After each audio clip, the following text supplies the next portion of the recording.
Okay guys, this is just a very quick video lang confirming yung mga issues nyo with regards to SPayLater. SPayLater na maging cash. Ayan. So, meron pa nga bang SPayLater convert to cash? Yan ang pag-usapan natin today. Hindi ko alam kung matutuwa kayo or alam niyo na naman siguro. Kung ganun nga, saan pa ba natin pwedeng gamitin ang SPayLater? Ayan. So, samahan niyo ako. Pag-usapan natin yan. Sit back and let's discuss. Coming right up.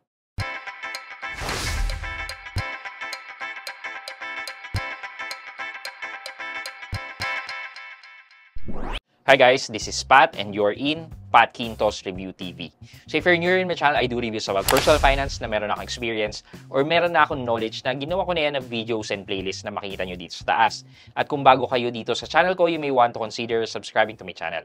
Okay, yes. Sagot po sa tanong nyo kung gumagana pa ba yung SPayLater convert to cash using Maya Business, hindi na po siya gumagana. Wala na po. So, hindi po siya dahil sa Maya Business. Dahil po siya sa update ni Maya mismo. Si Maya na po ang nag-disable ng certain merchants para magamit ang SPayLater. So, ang nasubukan ko na po Maya Business na QR, hindi na po siya pwede. Yung own bank na QR din po ng pang-merchant, hindi na rin po siya pwede.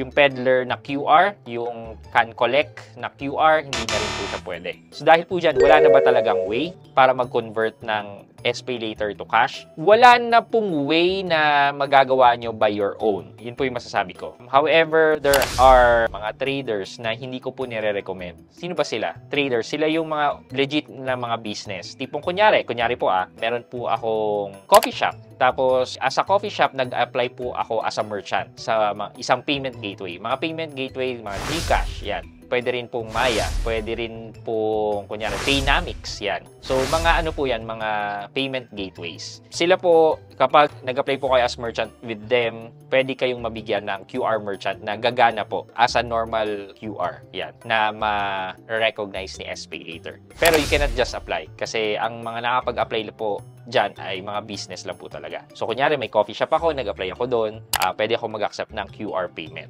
So, yung mga traders, yun po yung ginagamit. So, nag-apply sila sa payment gateway, meron silang QR talaga, and then, pinapascan. Alam niyo na po yung siste dun sa mga ganyan traders. Pero, hindi ko po siya nire-recommend kasi una sa lahat, prone yan sa scam. Pangalawa, mataas po ang service charges nila, service fee. Swerte na po kayo kung merong 15%, pero ang nababasa ko po, 20, 25 hanggang 30%. Pero, parang sobra po. Para silang ola. Yun lang masasabi ko. Kasi ang laki na may kakaltas. Tapos, mag-i-interest pa po sila kay SPayLater. Given na yun na lang po ang tanging way right now at hindi ko po siya nire-recommend, saan pa natin pwedeng gamitin ng SPayLater? Malamang sa malamang, gamitin natin siya kay Shopee, number 1. Number 2, pwede natin siyang gamitin sa labas, sa mga merchants. Pag nag-grocery ka, pwede po yan. Basta may QRPH na logo, na ganyan, na hindi namimili ng GCash only or Maya only, pwede natin gamitin dyan. Yan, groceries, sa mga bibili kayo ng school supplies nyo, etc. Pwede nyo pong maggamitin basta may QRPH na logo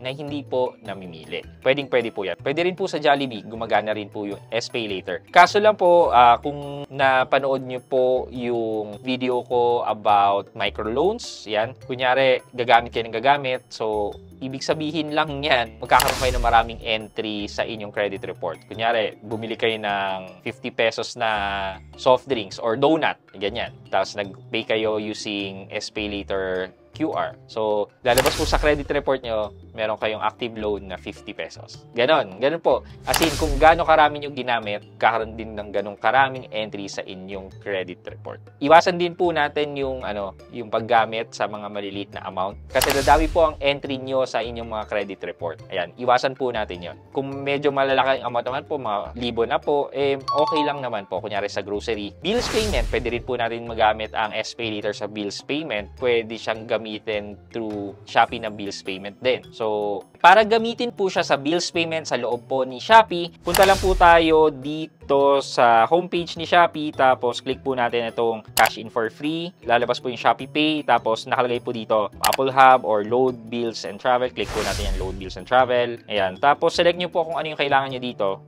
For example na lang po, sa akin, mobile plan. Click ko po yan, load po ako, tapos i-enter ko po yung account number, pangalan ko, tapos amount, let's say 500 pesos. Ayan, may 15 coins cashback pa nga po for a minimum spend of 1,000 pesos, di ba? Bayad ka lang po, may cashback ka pang coins. And then, click continue. So, kung may voucher po kayo, pwede nyo select yung voucher. Ayan, pwede kayo maglagay ng voucher. Tapos, kung may coins kayo, pwede rin po kayo mag-redeem ng coins. Kabawasan din po yan, di ba? And then, payment option. Ayan po, SPay later, buy now, pay later, 530. So, ito po ay may 30.15 pesos na interest kung within 1 month lang po siya.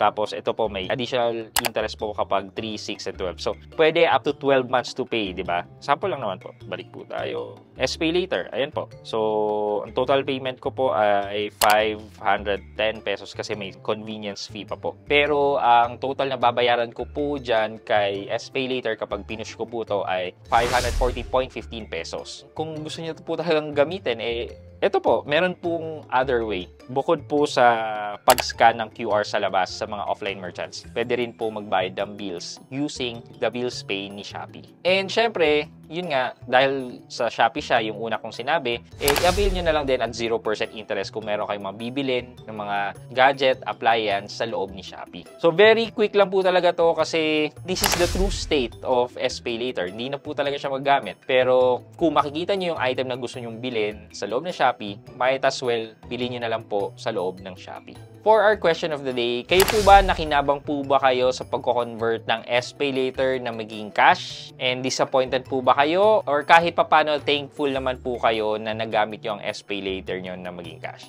And let me know sa comment section sa baba. At may chance kayo manalo ng 1,000 pesos sa ating weekly GCash giveaway. Yun lamang po for today's video. But before we end this video, mag-shoutout po muna tayo. At shoutout kay Brave Mom at Mary Helen Lomadilla. Sabi po niya, watching from Iloilo, sir. Ayan. At Mary Helen Lomadilla or Brave Mom, shoutout po sa inyo. Thank you so much po for watching and supporting my videos. Maraming salamat. I hope you like this video. Leave a thumbs up, and if not, wala nang problema dyan, but continue to support me by subscribing to my channel by clicking the subscribe button and also the bell button sa tabing subscribe para makareceive kayo ng latest notification sa lahat ng upload ko. Again guys, this is Pat Quinto and you're in Pat Quinto's Review TV. Bye-bye!